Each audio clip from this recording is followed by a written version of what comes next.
Ислам соода эсеби деген эмне?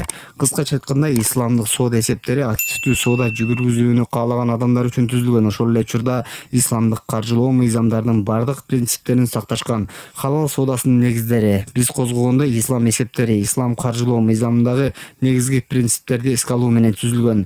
Бул соода операцияларын татаалдаштырышы мүмкүн. Насыя алуучу менен насыя берүүчүнүн ортосундагы мамиле чындыгында шарият мыйзамдарынын негизинде келгенде маанилүү. Мисалы, пайыздар этикага туура келбейт деп эсептелет. Анткени карыз алуучу тобокелдиктин көпчүлүгүн тартып, кредитор сыйлык акы алат. Ислам дининде бул кызыгуу риба деп аталат. Риба же пайыздар. Англис тилинде риба сөзү пайыз деп которулат. Араб тилинде ал көбөйтүү жана ашуу дегенди билдирет. Риба албетте терс өсүштү жана бузулган коомду жайылтат деп эсептелгендиктен арам экендиги шексиз. Жогоруда айткандай, арам деп эсептелген сооданын темасы кургак эмес. Шарият мыйзамдарына ылайык соода кол алышып жүргүзүлсө адал болот. Жүздөгөн жылдар мурун алтын, буудай, курма жана туз сыяктуу нерселер менен бетме-бет соода жүргүзүү жөнүндө сөз болгон.